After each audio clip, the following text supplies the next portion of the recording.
Yeah, definitely they would put down the dog, but the goat would have been prepared and it probably had a big village potluck or something with that goat. Water.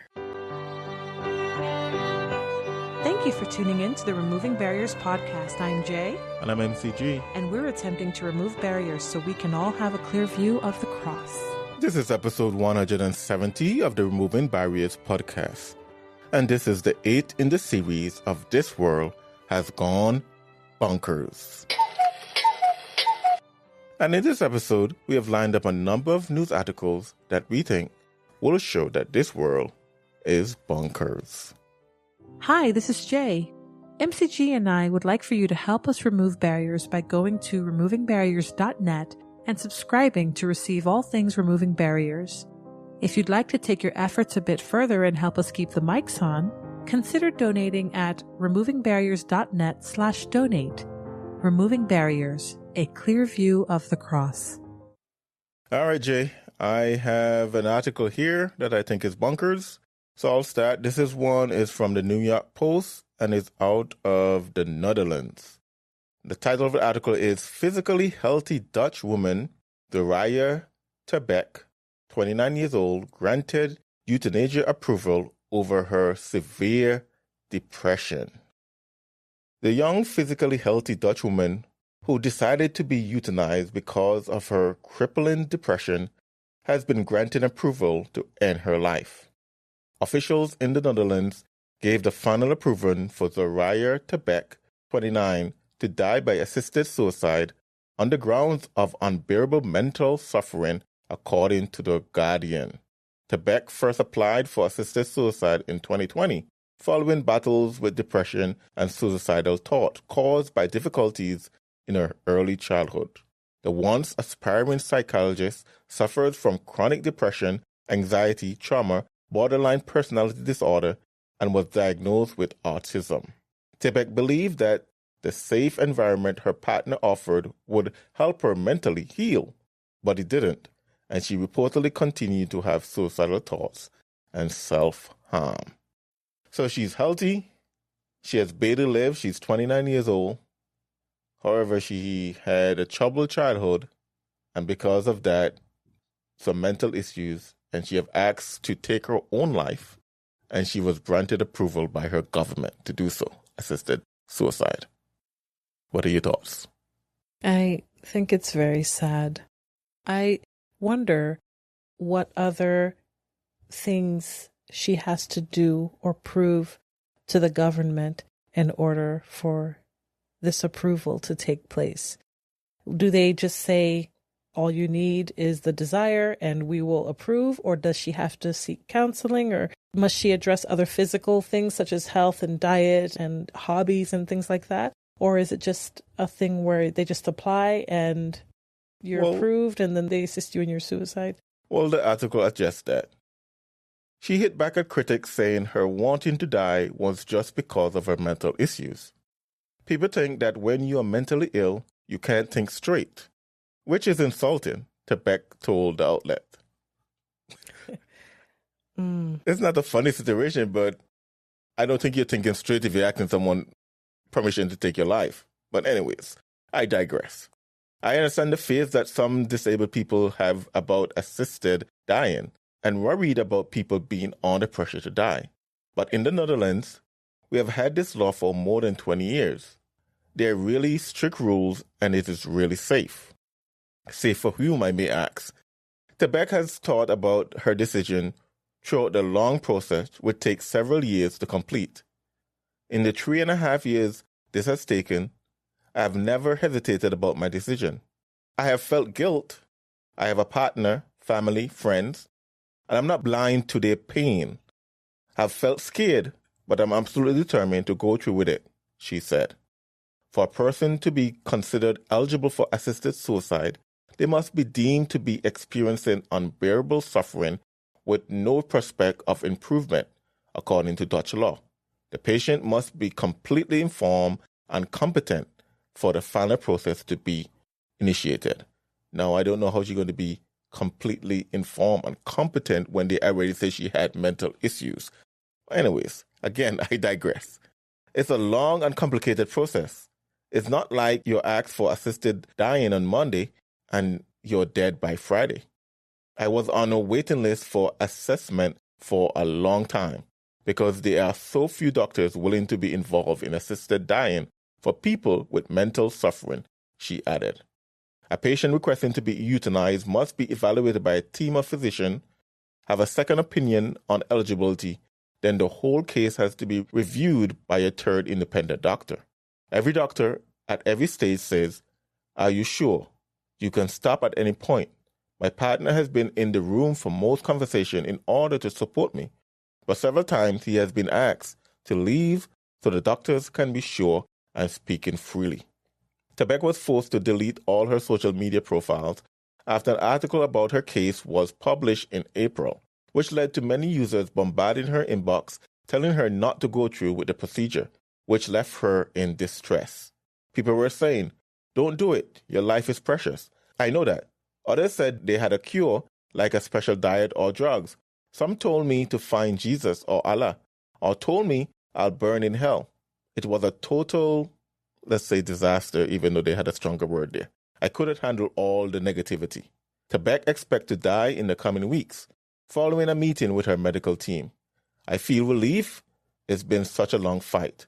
On the day of her death, her medical team will visit her at her home and begin the process by giving her a sedative, and once she's in a coma, Beek will be given the drugs that stop her heart. For me, it will be like falling asleep.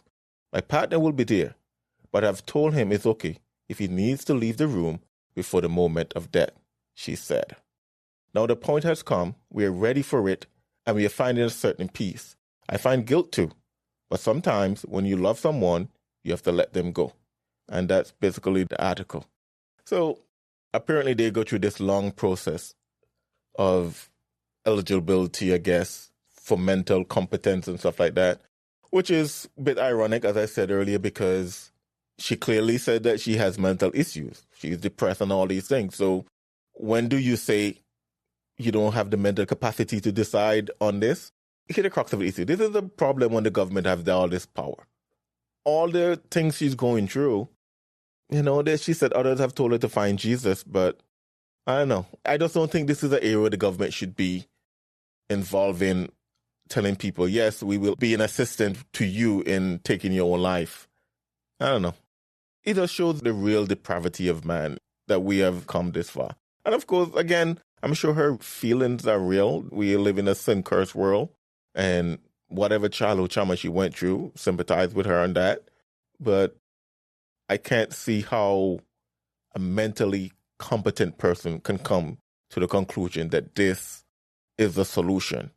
But at the same time, I don't really understand self-deletion. So maybe if you do it this way, she probably wouldn't have to do it the other way that many folks have done it.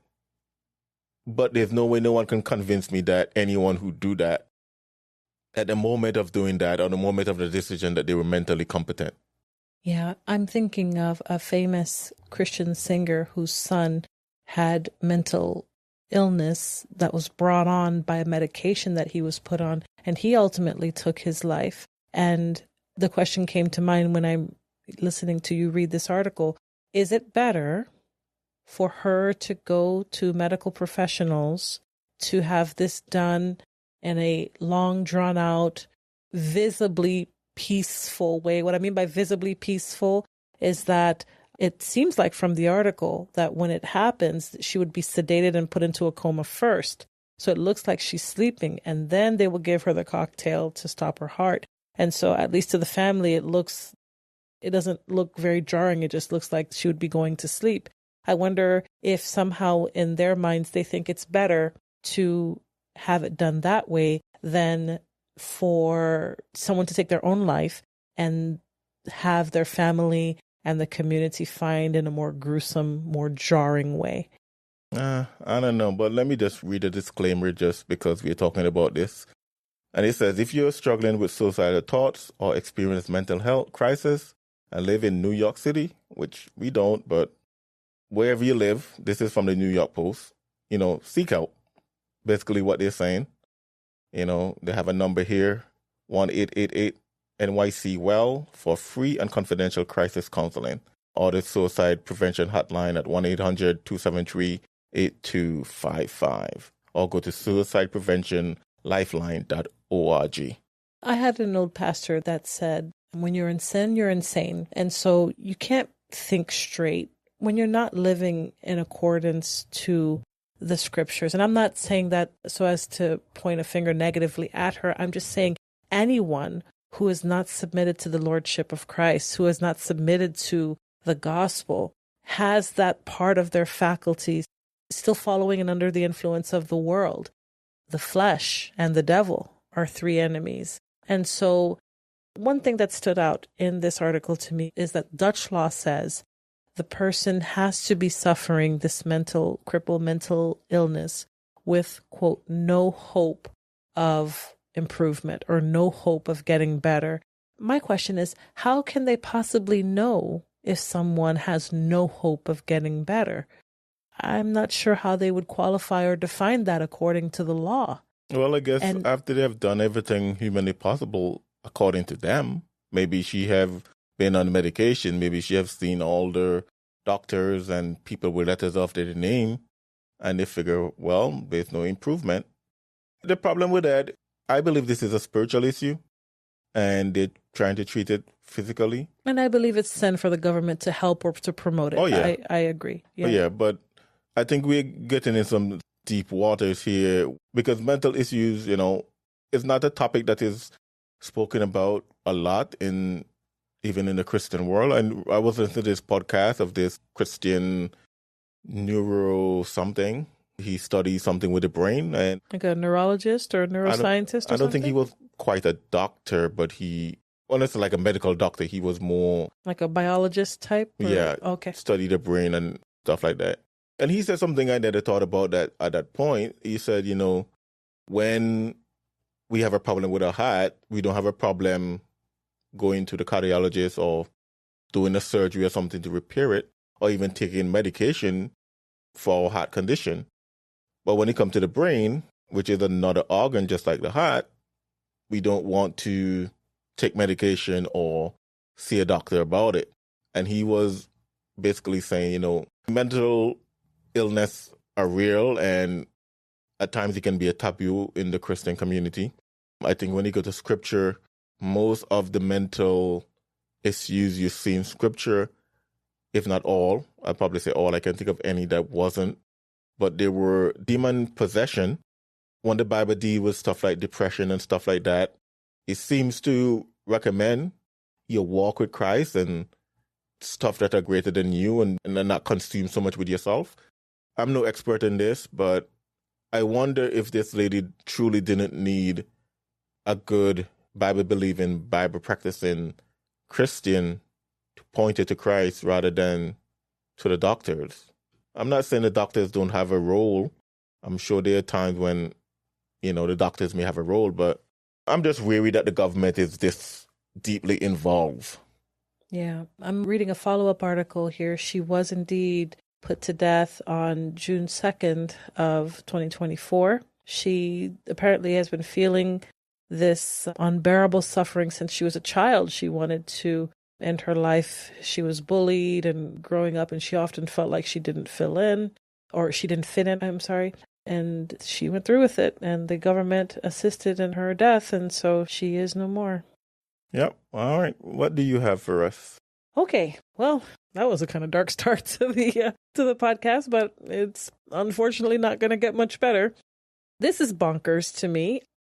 On CNN, American Airlines claimed that a child was at fault for being secretly recorded in the lavatory or in the restroom of the aircraft.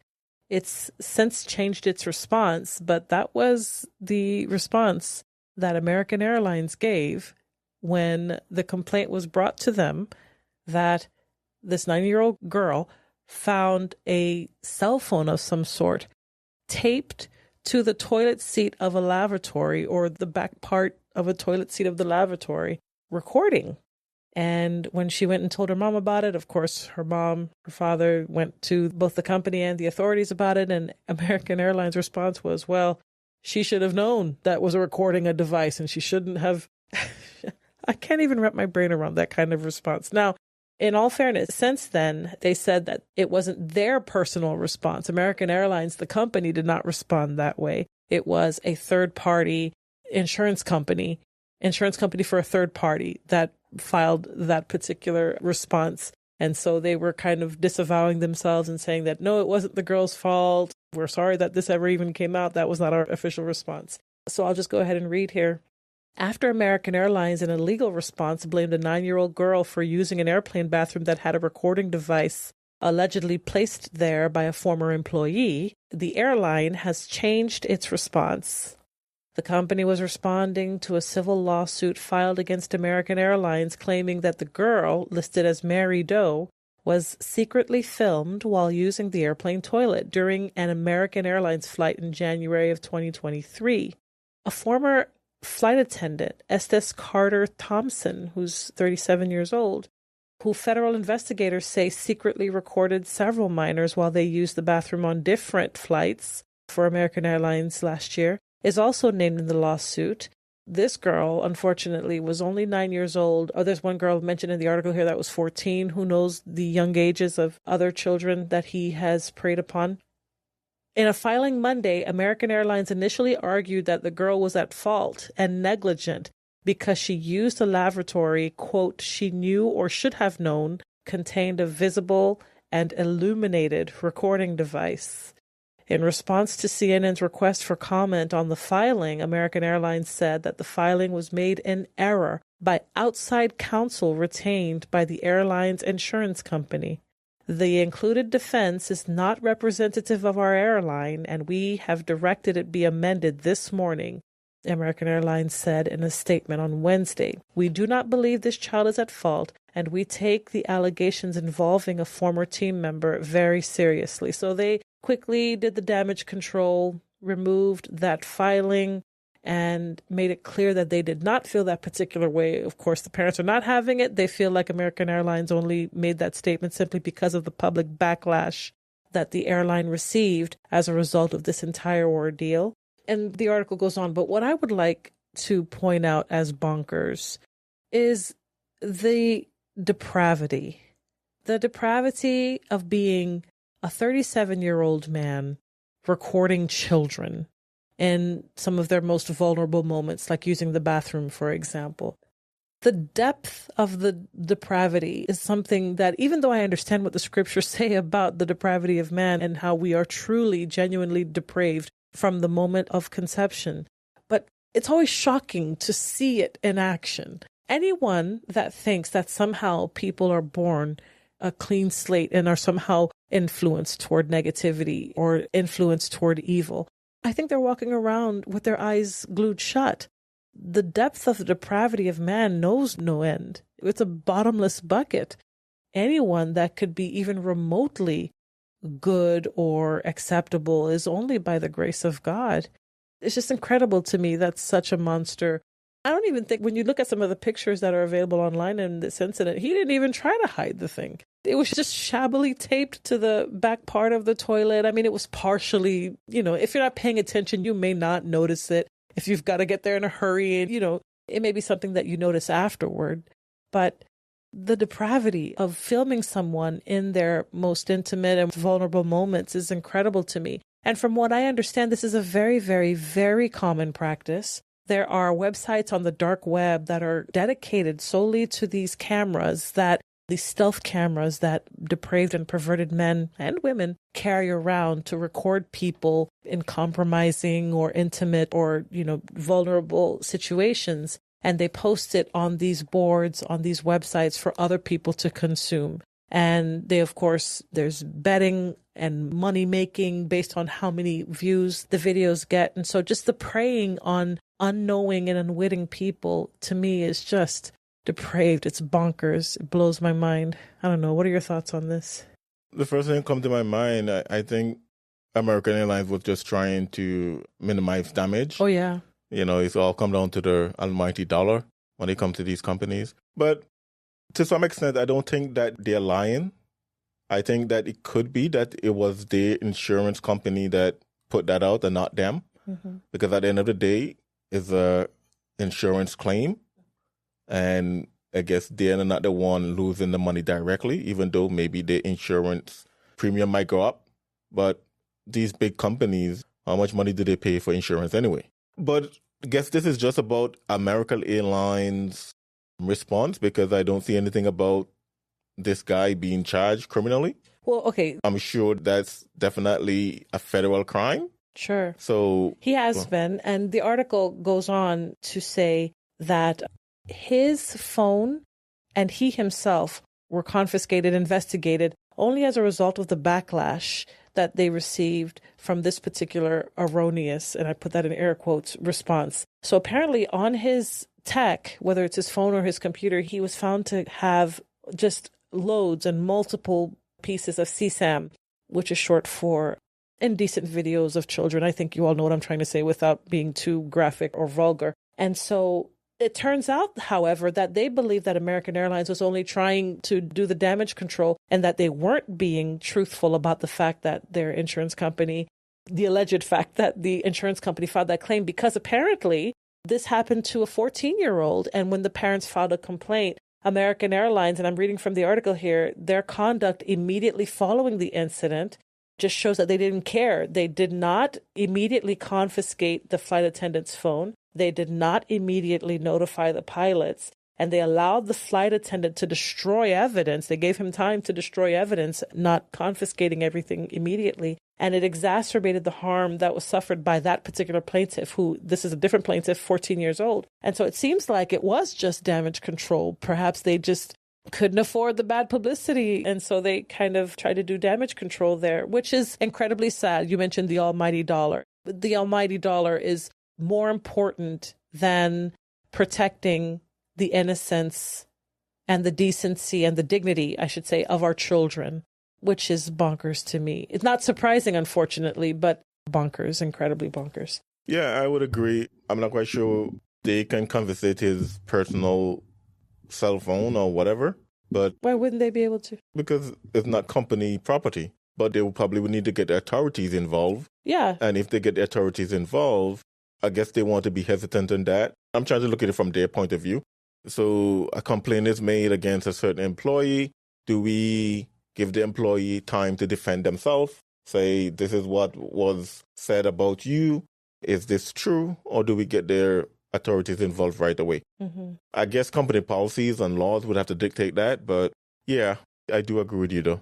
You're listening to the Removing Barriers podcast. We are talking about some Bonkers articles. We'll be right back. Do you have the desire to earnestly contend for the faith which was once delivered unto the saints? Answers in Genesis can help. They provide biblically sound books, CDs, DVDs, homeschooling materials, VBS materials, online courses, digital downloads, and the Answers magazine, and more. Plus, tickets to the Creation Museum and Ark Encounter. Go to the Answers bookstore by clicking the link in the description section below, so you too can be ready to give an answer to anyone who asks the reason of the hope that is in you. All right, Jay, I have another one. This one is a clip of a lady. I'm not quite sure how you say her first name. She is from India, so I'm going to try. I think it's Reddy Patel. Last name is Patel. And she threatens the Bakersfield City Council with murder. So all of us know that there has been a war going on between Israel and Hamas for the last couple of months. And passions are high. I guess you should say on both sides of the aisle. There are some people that are standing with Palestine. There are others that are standing with Israel. And Miss Patel decides she's going to go to the city council and hear a grievance.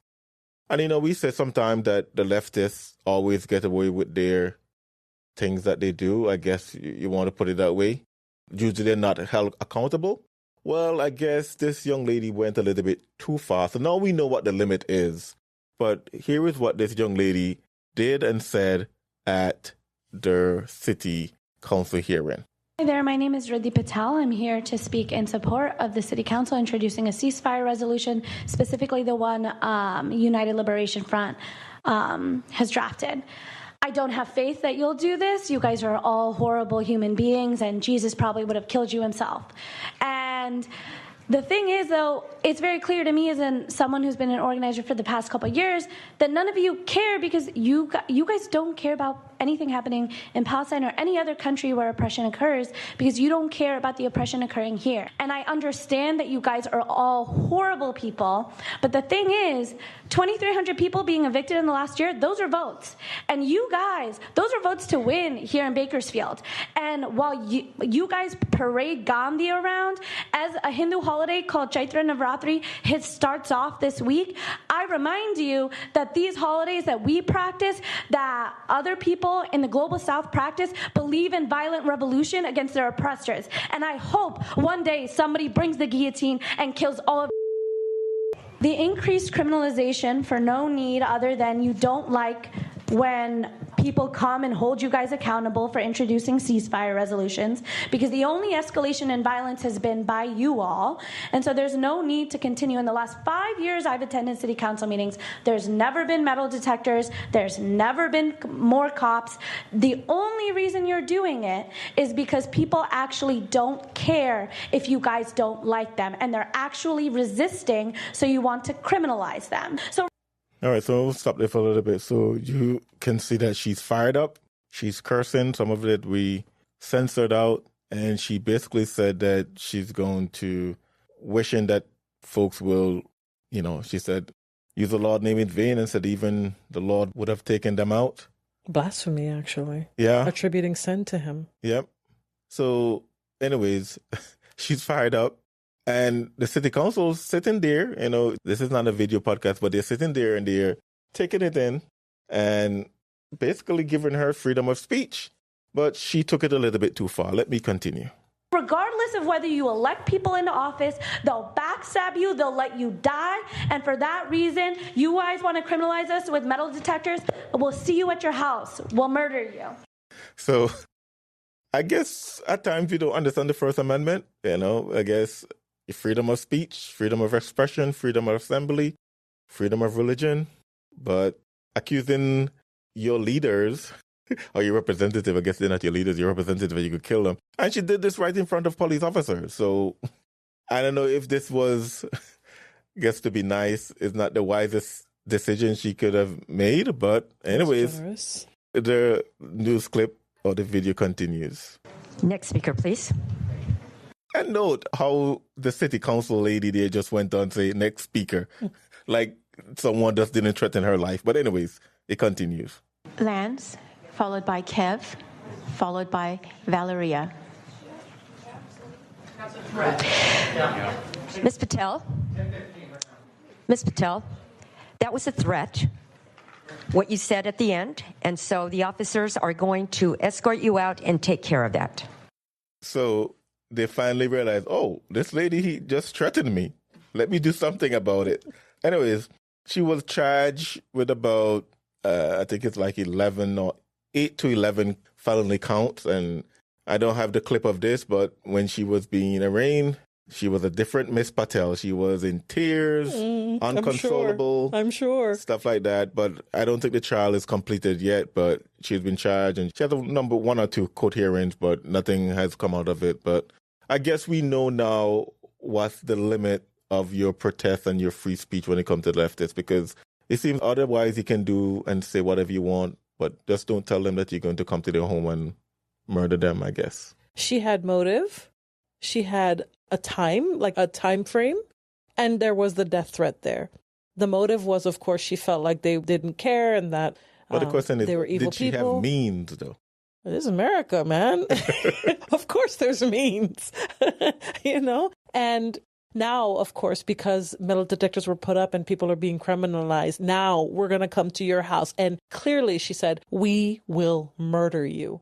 I mean, first of all, it's bonkers that you would say that to someone. Secondly, you said in front of cops? Yeah, it was a city council meeting. So they're emboldened to say these things with police officers at a city council meeting. Yeah, there were police officers in the room, I guess, providing security or whatever case may be. There's no reason to believe that she's in her right mind. It is fair to label her as radicalized and they should throw the book at her. Well, she said as much. She said that basically in her country, that would have been the result of their crime. And since this is America and no one is going to execute such harsh punishment, guess she would go and do it. Well, I guess she got what she was looking for. So I would like to see the video of her. Was it like an arraignment or something? Where she had to stand in front of the judge? Basically, I would love to see that video. Yeah, basically, she was read the charges against her and had to, put in a plea or whatever. And here's something that I don't understand. I don't understand why people feel the need to tell people what they should be outraged about. Okay, we know that there's conflict going on in the Middle East. We also have conflict going on here. And if for whatever reason I say, hey, I'm going to take all of my energy and focus on, I don't know, elections in Virginia. I'm not going to worry about anybody else right now, any other country. I'm just going to worry about Virginia. Am I too? Do I fall under her description of people who don't care? Of course, I don't want people blown up and dying in different wars and different contentions across the globe. But if I'm focused on this one particular thing, does that make me one of the people, the horrible people that she's talking about too? I don't think that's necessarily true. And to try to put that pressure on people, you're absolutely horrible people because you don't care about what's going on in oppression in this country or that country. No. Well, it's the media and our consuming of the media because there's a war going on in Ukraine and Russia. There's a war going on between Israel and Gaza. I would more say Israel and Hamas. Yeah. But there's tons of war going on in Africa as well. Yeah. Nobody's and other places around the world. Nobody's flipping a switch on those things. Just recently, I think it was Nigeria, where Christians are being persecuted. They burned their church down and they basically met in the burnout church and still have services, because they were determined that they're not going to let the folks, their oppression, stop them. Mm-hmm. So, I guess, you're right. You can choose your passion, choose what you're going to be consumed by. But most of the time, the news media and the news cycle kind of help jive our passion, and which is wrong, in my opinion. It is driving people nuts. It's radicalizing people, because for sure. If the country wants us to get all fired up about what's happening in Africa, we can. But at the same time, why would the U.S. care about what's going on in Africa since it doesn't really involve anything? What happened in... Well, because if you're America first, that makes you a bigot. That's why. No, it's because what's happening in Israel and what happened in Russia is more socio-political interest to the U.S. than what's going on in Africa. Yeah. Anyways, do you have another one? Yes, I have another one. I was actually quite shocked to hear her talking to people like that. But then, of course, let's go to the next one. All right. This one from the New York Post. Transgender swimmer Leah Thomas fails in challenge to rules that bar her from the Olympics. Bar him. Yes, bar him from the Olympics. You took it right out of my mouth. I was going to go back and read it properly to read his correct name and say bar him from the Olympics. But the title is Transgender swimmer Leah Thomas fails in challenge to rules that bar her from the Olympics. First, bonkers that they would even acknowledge and affirm that a man is a woman.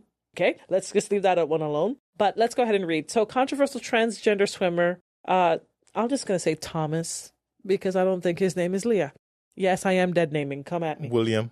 Okay, was that his name before? Okay. Transgender swimmer William Thomas will not take part in the upcoming Paris Olympics after losing a legal battle in which he argued the rules prohibiting him from participating were invalid and unlawful. Thomas, 25, who transitioned via hormone therapy after competing for 3 years as male on the University of Pennsylvania swim team, dominated the field of biological women to become the first openly trans person to win an NCAA division title in 2022. His ascent sparked an impassioned national debate about whether it was fair for biologically male athletes who changed their gender to compete in female sports leagues.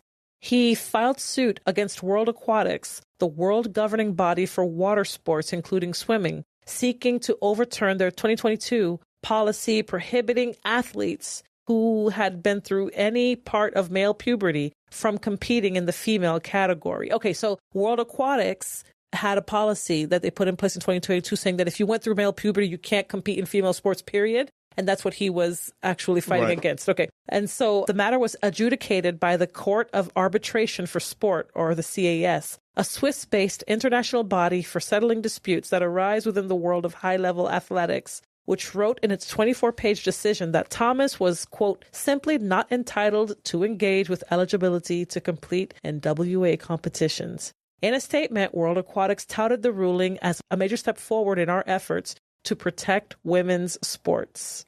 The governing body added that it is, quote, dedicated to fostering an environment that promotes fairness, respect, and equal opportunities for athletes of all genders, and we reaffirm this pledge. Woohoo, go for it. The policy was introduced after Thomas easily defeated the Olympic silver medalist Emma Weyant by 1.75 seconds to claim the NCAA title in the women's 500-yard freestyle event. 1.75 seconds sounds like it's a short, but that's actually a lot in swimming. Typically, typically at this level, they're beating each other by tenths of seconds. He beat her by almost a whole 2 seconds. In a subsequent attempt to include as many athletes as possible, the WA introduced a new, quote, open category inclusive of transgender swimmers. So it's not enough that they opened a whole new category for people who have this mental illness that want to compete in the opposite sex category for swimming. It's not enough that they do that. No, he wants to compete with the women. He has to have his way. You know, that same pastor that said, when you're in sin, you're insane. He said this. He said, you know how sin works? First, they'll complain that they're being oppressed or that they should be accepted. And then when they gain acceptance, they'll start volleying and agitating for superiority. And then once they get that, they will agitate and protest and carry on so that they would be the norm. And so you could see this happening. It's not enough that they went out of their way to open a new category. No, he has to compete with the women, which is bonkers. He's bonkers. But I am very pleased to see that the World Aquatics governing body took a stand and knocked that down. I'm actually surprised because it seemed to me that everybody's bowing the knee to this transgender agenda. And it's nice to see that they took a stand. So there's a little bit of silver lining there. Wouldn't you say? Not really. Not really. Why not? Firstly, I think the reason why they don't want to participate in the open category is because the open category is not affirming. And that's what they're looking for. If they're... You mean transgenders? Right. So got it. If they're able to participate in the gender of their choice, then that's more like, well, I say I'm a woman, so I'm going to be able to be affirmed as a woman by participating in that. If you put me in the open category, you're affirming me as something else. Mm-hmm. So it's not affirming... And denying... Right. Yeah.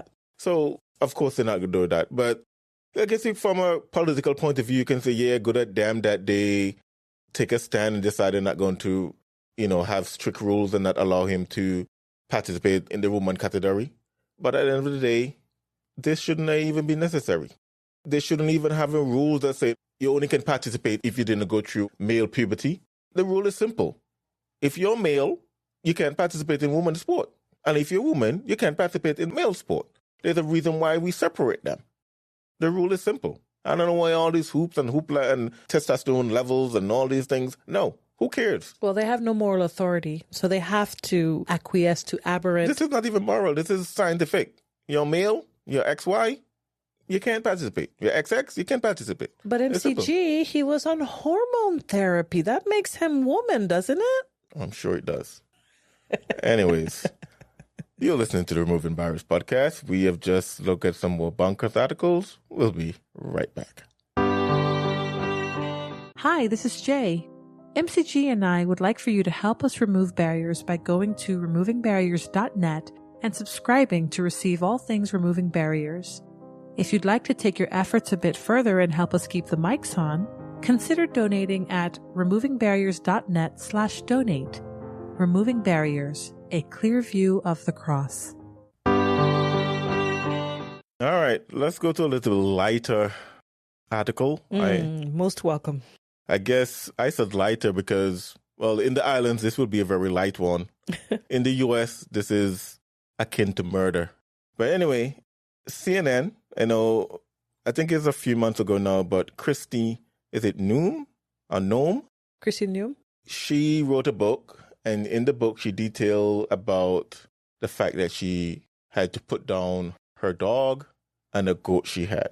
And this sparked a really big debate over city folks and country folks and farmers and people that understand Kristi Noem and people that don't. I find it kind of interesting because I kind of grew up in a farming community and I can understand Kristi Noem's point of view, not necessarily from a political point of view, but just, I guess, from a practical point of view. And being from the islands where a dog is actually a dog and not a pet and not a part of the family and not stuff like that. We don't treat the dogs in the islands like Americans treat their dogs up here. You know, the dogs will come in the home and sleep on the same bed with us and have better health insurance than some people on the street. But anyways, here is a panel from CNN talking about how outrageous this was. South Dakota Governor Kristi Noem released a new book. The Guardian got its hands on a copy, and the outlet is flagging a section in which she describes killing her dog named Cricket. So the easy way to explain what happened here, if you haven't read it, is to read it out loud to you. So we have the main part of the article, and we're just going to read it. Okay? So listen in. All right. So it begins here. Cricket was a wire hair pointer, about 14 months old, she says, adding that the dog, a female, had a aggressive personality and needed to be trained to be used for hunting pheasants. She includes her story about the ill-fated Cricket, she says, to illustrate her willingness in politics as well as in South Dakota life to do anything, quote, difficult, messy, and ugly, end quote, if it simply needs to be done. By taking Cricket on a pheasant hunt with older dogs, Noem says she hoped to calm the young dog down and begin to teach her how to behave. It's just a puppy. All right, unfortunately, Cricket ruined the hunt, she said, going, quote, out of her mind with excitement, chasing all the birds and having the time of her life. Noem describes calling Cricket, then using an electronic collar to attempt to bring her under control. Nothing worked. Then, on the way home after the hunt, as Noem stopped to talk to a local family, Cricket escaped Noem's truck and attacked the family's chickens. So, quote, grabbing one chicken at a time, crunching it to death with one bite, then dropping it to attack another. Cricket, the untrainable dog, Noem writes, behaved like a, quote, trained assassin. When Noem finally grabbed Cricket, she says the dog, quote, whipped around to bite me. Then, as the chicken's owner wept, Noem repeatedly apologized, wrote the shocked family a check, quote, for the price they asked, and help them dispose of the carcasses littering the scene of the crime. Okay, through it all, Noem says Cricket was, quote, the picture of pure joy. I hated that dog, Noem writes. All right, I'm going to pause it for a little bit because, as I said, I grew up in a farming community. And dogs were not the friends of farmers. Let me rephrase that. There's some farmers that had dogs for whatever personal protection or whatever the case may be. The problem they had with dogs, and I had an uncle who had probably 350 heads of sheep. So he had a lot of sheep growing up. And the country being a country where a lot of tourists comes and even migrate to, so they can live on the beach and areas and property that they probably wouldn't be able to afford in their homeland. But they will come and they bring their very aggressive breed of dogs with them as well. And growing up, especially people from the UK, used to do this. They would have their aggressive breed of dogs, and what they would do is that they would actually let the dog out to go, I guess I don't know the intention, but most of the time when they do that, their dog will go and attack my uncle's sheep or many of the other farmers' stuff. And what did they do? They may have gone to talk to the owners, but I can guarantee you they're only going to talk to the owner once, because after that, I've never done this. This is in my youth. But after that, I have known of several farmers who have put down poison for dog. Mm-hmm. And it was a constant recurring stuff. A dog attack your livestock. Within a day or two, the dog is going to be dead because they're going to put down poison so the dog will go and eat it and die. I grew up and that was a commonplace. So basically, they say to the person, the owner, control your dog or else you're not going to have a dog because a dog was a dog. I remember even another uncle of mine, a neighbor dog went into his farm, which was fenced and penned in, and the dog got in somehow and attacked several of his sheep and goats that he had. And the next day he found the dog in his pen. And what did he do? A group of guys basically beat the dog to death. And again, I'm not advocating for violence against animals. Of course not.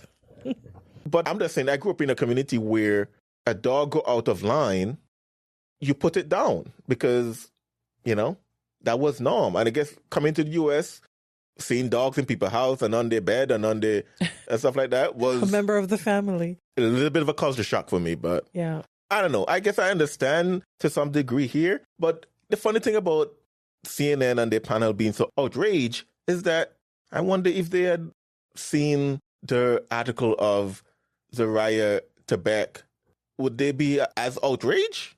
You're talking about human life versus a dog, Anyways, continue. Adding that Cricket had proved herself, quote, untrainable, dangerous to anyone she came in contact with, and less than worthless as a hunting dog. So at that moment, Noem says, I realized I had to put her down. Noem, who also represented her state in Congress for 8 years, got her gun, then led Cricket to a gravel pit. It was not a pleasant job, she writes, but it had to be done. And after it was over, I realized another unpleasant job needed to be done. Incredibly, Noem's tale of slaughter is not finished. Her family, she writes, also owned a male goat that was nasty and mean because it had not been castrated. Naturally. Furthermore, as one knows, the goat smelled disgusting, musky, rancid, and loved to chase Noem's children, knocking them down and ruining their clothes. Noem decided to kill the unnamed goat the same way she had just killed Cricket the dog. But though she dragged him to a gravel pit, the goat jumped as she shot and therefore survived the wound. Noem says she went back to her truck, retrieved another shell, and hurried back to the gravel pit and put him down. At that point, Noem writes, she realized the construction crew had watched her kill both animals. The startled workers swiftly got back to work, she writes, only for a school bus to arrive and drop off Noem's children. Both animals. No, I'll give them this, We probably would not have done that to a goat. The goat would probably have been strung up and slaughtered and prepared for meat. But again, we didn't have access to guns like that, so it was a little bit more, I guess, graphic for the guys to do, to put down a dog and a goat. But yeah, definitely they would put down the dog, but the goat would have been prepared and it probably had a big village potluck or something with that goat. Water. Right, definitely. But you could hear the disgust and the disdain that these people have in their voices for what they would consider to be low-class, dirty farmer America. Oh, you deal with animals that way? Oh, how utterly beneath us. I would imagine that if you were to ask them, where does beef come from? Their answer would be, oh, it comes from the grocery store. That's probably what they would say. They have no idea. It's plant, what they call it? Oh, it's plant-based. Right. Plant-based meat. It's plant-based meat. They have no idea what real life is like when you're living on the farm or you're living in rural areas. It's nothing like what they would encounter in the city. But that's how people have lived for millennia up until 15 minutes ago. And now they're turning like nothing. I was born and raised here in the States, and nothing that they've read from Kristi Noem's book surprises me at all. None of it seems out of order or particularly cruel or anything like that. That just seems to be normal. In fact, my parents, when they immigrated here, tried to be normal and tried to...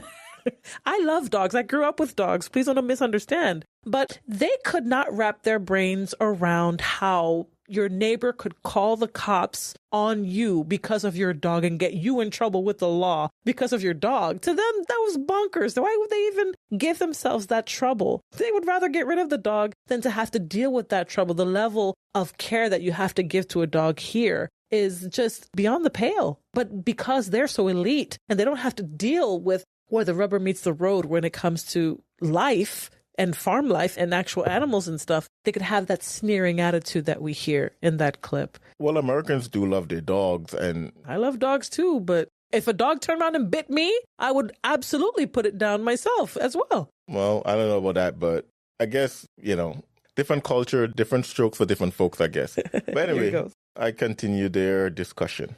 Kennedy looked around confused. Noem writes of her daughter who asked, hey, where's Cricket? This is not a joke.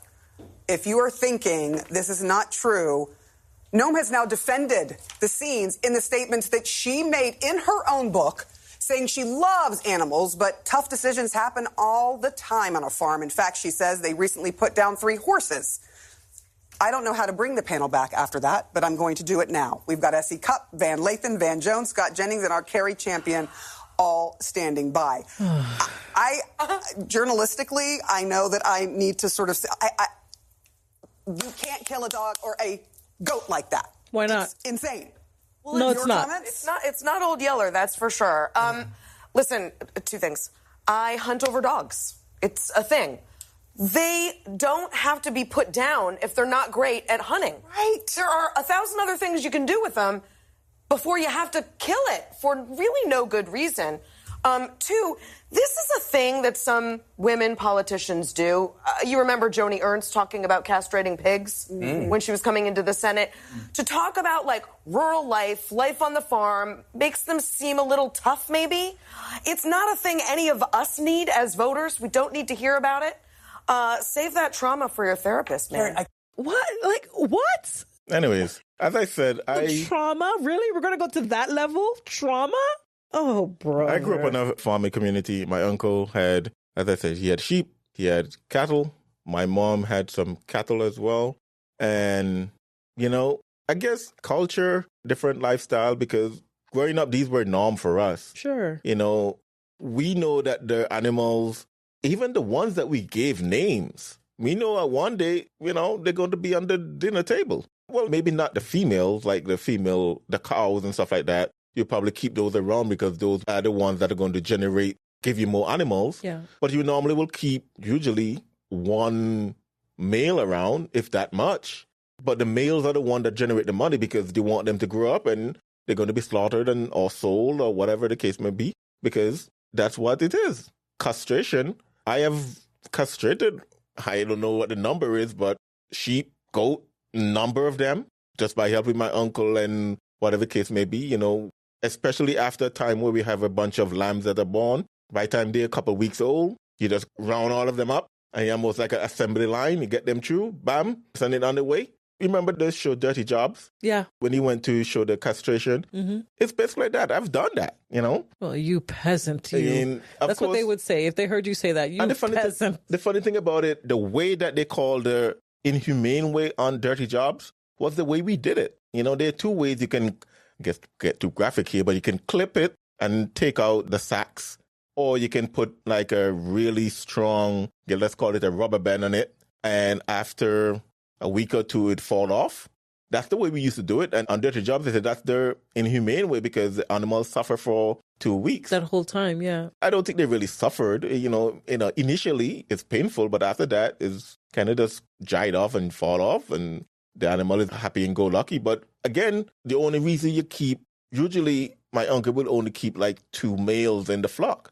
All the others are castrated and allowed to grow and fat and whatever the case may be, because we're going to sell them to be slaughtered or slaughter them ourselves so we can have some mutton and whatever else to eat. MCG, this is the 21st century. We don't do those lowly peasant farm things anymore. Don't you understand? Well, we don't see it, but I can assure you where Kristi Noem is from and the farmers in America, I'm sure they still do stuff like that. They just don't, broadcast it. This is the disdain that these elites have for middle America, for farmers, for the down salt of the earth people that keep this country running, their farms. This is the esteem that they have for such people. This reminds me of an episode from PBS's Frontier House. At the beginning, these families come and they're just so traumatized to see a chicken put to death so they could have dinner at night. They're so traumatized. But after about 3 weeks on this frontier that they are living with no running water in the same conditions that the settlers had when they first moved out to the West,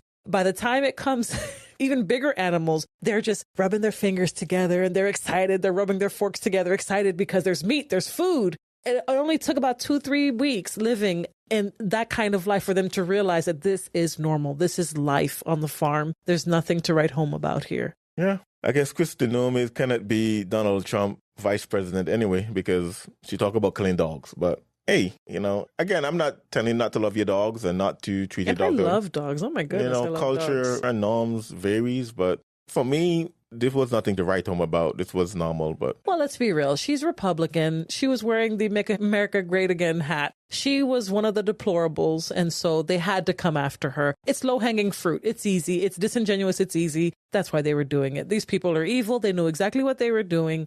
And you know what? They probably have no idea that America is laughing at them. Because for the rest of America, there's nothing to write home about. I don't know about that, because, unless you're living in you have New half York. of the country living on the East and West Coast that probably don't know anything about these things. So.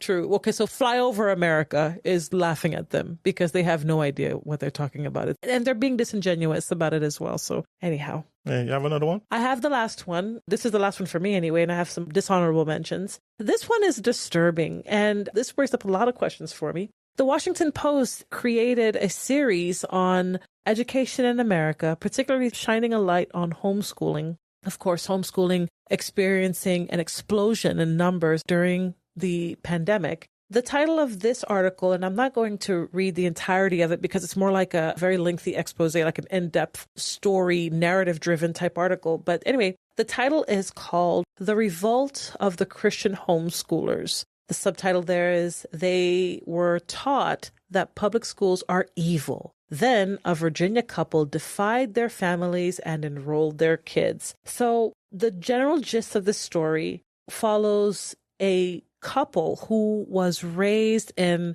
conservative, fundamentalist Christian circles, homeschooled, and were raised to believe that the public education system is let's say less than ideal for educating your children and that children should be homeschooled. They were raised in that particular environment with that line of thought. But when they became married and they had their child, they began to do things their own way. They began to walk away from some of the teachings that their circle taught them. And ultimately, it looks like they walked away from the faith altogether. And now they are more like activists against homeschooling of this particular ilk, of the Christian fundamentalist ilk. They are advocating for a substantial increase in government regulation of homeschools because they say that you absolutely have to protect children from abuse, and the abuse is actually happening in these Christian homes, etc. And so I read this article and I was just disturbed because of who the enemy is. The enemy in this article is the conservative, fundamentalist Christian. So the Christian that believes that God created the world in 6 literal days and rested on the 7th. The Christian that believes that there is a literal heaven and a literal hell, and that there is a devil that is out seeking to devour whom he may find. And the Christian that believes that homeschooling is the best way to educate your child and that you should not put them in the, quote, indoctrination camps of the government. The Christian that does not believe in evolution and believes that men and women are exactly that, men and women. Men can't be women and women can't be men. The Christian that believes in biblical ideas and biblical truth of biology, history, gender, all of these different things. And so that is the target, the enemy, as listed in this article. And they say that people, this article labels people who believe, and I would put myself in that camp. I believe all of those things. They call that a fringe phenomenon, that it is this weird thing that people are doing if you believe in all of those things that I listed. And let me find one of the paragraphs that I read that's just so unnerving and just sad to read. Let's see. This couple, when they sent their child to the public school system, it created a rift in their families because obviously the parents wanted the children to be homeschooled, didn't want the children to come under the influence of the public school system. And so because of that tension, even pastors got involved. I guess their different pastors got involved, and it became this huge thing. And it's out in the media for everyone to kind of consume and to chime in on. And so this couple felt like they were being lied to by their families, by their churches, by these homeschool organizations. They specifically mentioned the HSLDA, so you could see who they're really coming after. These are people who actually believe what the Bible says. The reason why they feel like they were being taught propaganda is because when they went into their schools, the school that they sent their child to, they didn't see all of the indoctrination that people told them to be worried about. And they didn't see, they were expecting it to be like this cesspool of American and human depravity, but they didn't find that. They claimed they found normal children that were normally adjusted and there was nothing to be afraid of. And so because of that, they began to question everything that their pastors and their teachers and their parents told them. The husband most definitely walked away from the faith. It wasn't clear from the article whether or not the wife did, which it wouldn't surprise me if she did, but they're basically walking away from the faith. And now they're pointing the finger at their family and people of their ilk, let's say, that think like them, that believe like them, as the existential threat to America. And I just found that to be incredibly disheartening. In the last Removing Barriers podcast, we talked about how Richard Dawkins and people who think like them called people like us who believe in literal creation, 6 days of creation, he called that belief pernicious. What a word to use to describe people who believe what the Bible says, pernicious. Men pretending to be women and competing in contact sports against women. No, that's pernicious. Telling people that men and women are the same and that people are basically apes, evolved apes, and that there is no heaven, there is no hell, there's no consequences, there's no right, there's no wrong. That's pernicious. Oh, no. That's not pernicious. You believe in God and you believe in creation and you believe that there's some person that's going to judge you for yourself. Oh, no. That's pernicious. So it's been completely flipped on its head. And the people they're coming after are Christians who believe this. And so they specifically mentioned that in the 1980s, homeschooling increased because the Christians at that time were increasingly concerned about the direction they saw the country going, even back then, 30 years ago or 40 years ago, however long it's been. And so they wanted to bring their children home and raise them in the fear and admonition of the Lord and raise up a, quote, Joshua generation, a generation of God-fearing people who would stand up for what's right and get involved in the politics and in the institutions of the country to steer the country back toward a more God-fearing path. And so those people, according to the article, are the pernicious and evil ones that we should suspect. And it's just sad to see people coming after Christians with that particular animus, with that particular anger, I guess, with that particular energy. I can't think of a better word. Now, what I would like to say is that there certainly is a problem with the potential of hiding abuse, abusing children and hiding it when it comes to keeping them at home, homeschooling and all those sorts of things. But I don't think it's the government's place to, at least not initially, to pursue that. I think that homeschooling works when these families are involved in a local body of believers that are worshiping together, holding each other accountable, that community at that level that will be the accountability that families need to make sure that children aren't being abused. Because at that point, the abusive family will obviously going against Christian standards. And so they will be dealt with, Matthew 18, like, and then handed over to the authorities if they continue in their disobedience. But what they're advocating for is for the government to step in wholesale and regulate what the parents are to teach, how they're to teach, when they're to teach, that level of regulation, which is something that the HSLDA and many other organizations are fighting against. To me, I picked this article because it's really sad to see how the world thinks of us. You know, the Bible tells us that they will think of us this way. We know that they think of us this way, but it's sad to actually see them writing these things and saying it out loud for everyone to hear. There's your enemy. There are the kooks. There are the others. And let's get them. Let's get after them, which I found to be just really disheartening. Well, firstly, you know, she said she visited the school and she didn't see anything like what her parents may have described. Mm-hmm.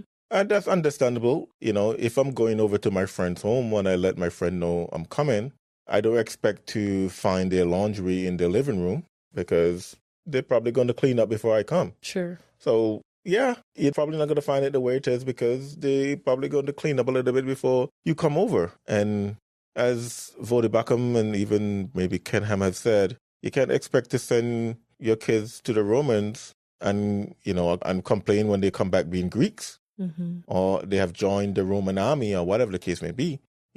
Educating your child is very important because, especially in the formative years, and you're going to pass that off to someone who doesn't hold to your values and your beliefs. Well, to each their own, I guess. But at the same time, I understand people that are against homeschooling might say it because homeschool kind of flourish abuse or whatever the case may be. And there might be some truth to that, but sending your kids to school flourish abuse too. Sure. How many kids have been abused in school, whether it's private school or public school? Yeah. Look at Loudoun County. There's abuse in public schools all the time. And the covering up of it too. Exactly. So I don't think one is, at least when it comes to abuse, I don't think one is better than the other. The normal protocols need to be followed in both situations. And parents need to protect their child from abuse, barring that the parents is not the one, abusing the child. But also I'll say this though, I'll give them this. I think the grandparents have overstepped boundaries though. Big time. I understand you prefer not to have your grandkids go to public school, but you're not their parents. Your kids are their parent. And if the parent decides that they're going to send their kids to public school, that's not something you get all kind of people involved. That's something you go and pray about and admonish and leave alone. You're stepping over boundaries when as a grandparent, you're telling your kids what they can and cannot do with your grandchildren. You're not their parent. So, as much as possible, my kids grow up, I would love to see my grandkids homeschooled just like I'm homeschooling my kids. But at the end of the day, it's not my decision. As one grandparent said to me, once, I raised them right. I put in the time and the effort and the energy to see them grow up and love the Lord and serve the Lord. But now with their kids, they are accountable for their kids. Of course, grandparents should be influential in their kids' life and stuff like that. But at the end of the day, you're not the parent. So I understand. You don't want them to go to public school. But again, you're not the parent. Why in the world are you making this I don't even think this is a church issue, to be honest. This is an issue where the kids have decided, hey, we don't want to homeschool. Okay, go and pray and admonish. But at the end of the day, sending your kids to public schools, I guess the end product will determine it.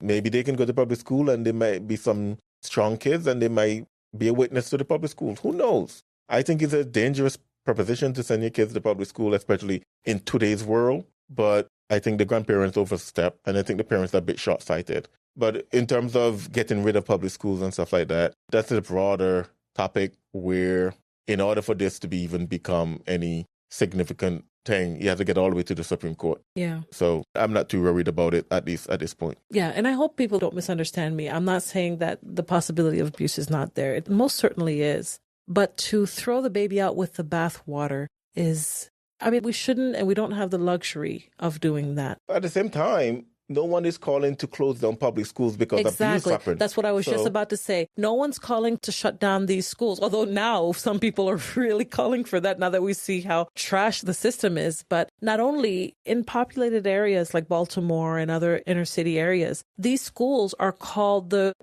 classroom to prison pipeline. That's how bad these schools are. But no one is calling for them to be shut down. And so while there are instances of just incredible abuse, and maybe fringe beliefs that are harmful to the community and to the child, that is not the norm. And I don't think that they should be establishing any type of regulation based on that alone. I think what happened is that in this particular instance of these two, they were probably raised in an environment where their ideology and their standards were being preached as though it were truth, the gospel.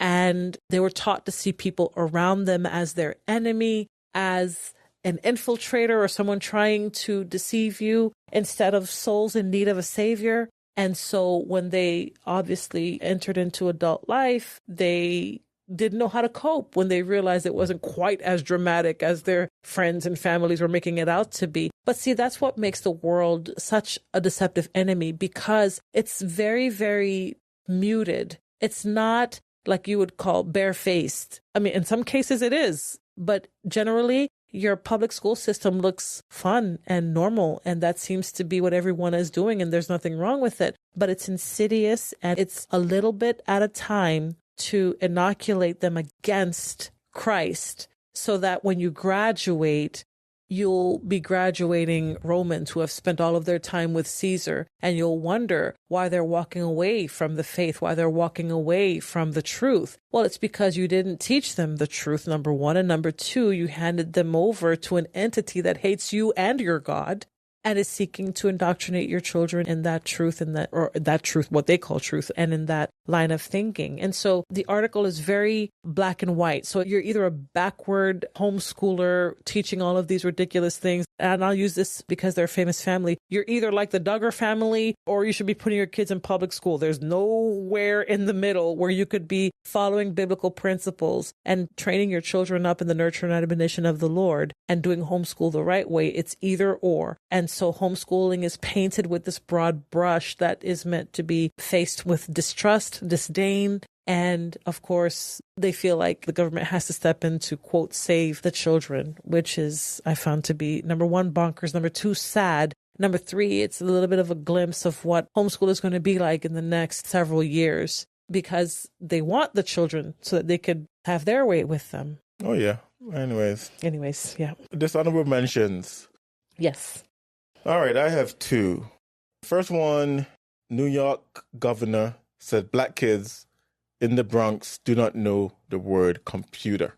Anyways, some of the arguments I've been hearing is that she meant they don't know what a desktop computer is, which I guess to some extent you can say, yeah, that's true. We don't have any desktop computers in our home, and I guess, our kids wouldn't necessarily know what one looked like. If she meant that, I guess that's fair. But she could have said that because, the black kids in the Bronx put all this stuff on TikTok and YouTube and Twitter and all the social media they have. They definitely know what a computer is. Mm-hmm. So anyways, they call her racist and all that stuff. But I found that to be a little bit bonkers. She should have worded that a little bit better. I'm sure they definitely know what computers are. They definitely know what the internet is. Mm-hmm. So anyways, that Catty Hochul for you. And then also, this one I find kind of weird, but Will Smith calls his estranged wife, Jada Pinkett Smith, one of his ride or die despite secret 7-year separation. Now, I'm not going to get into the man's personal life, but, for me to consider someone ride or die, I don't think them cheating on me, going outside of the bounds of the marriage, I don't think them putting me out there the way Jada has done to Will Smith, or a host of other things out there about their life right now. I don't know if I would trust that person enough to call them my ride or die, but hey, teach their own, I guess. But those are my two dishonorable mentions. I only have one dishonorable mention. This is a post about COVID-19 again from the New York Post. We now know the likely truth about COVID and how scientists lied. This is published May 16th of 2024. And I will not rehash all of the COVID nonsense. We've done that over many different podcasts, but nothing has opened my eyes to the depth and the breadth of the rot of the institutions of the United States as the COVID pandemic did. So 4 years after the fact, they're publishing articles about how COVID was a lie, and this is how scientists lied. Listen to the list of lies that they say that scientists and the government told us. Number one, that COVID is naturally occurring. Number two, the virus didn't come from the lab in Wuhan. Number three, that the U.S. didn't fund gain-of-function research. Number four, that, I just lost it.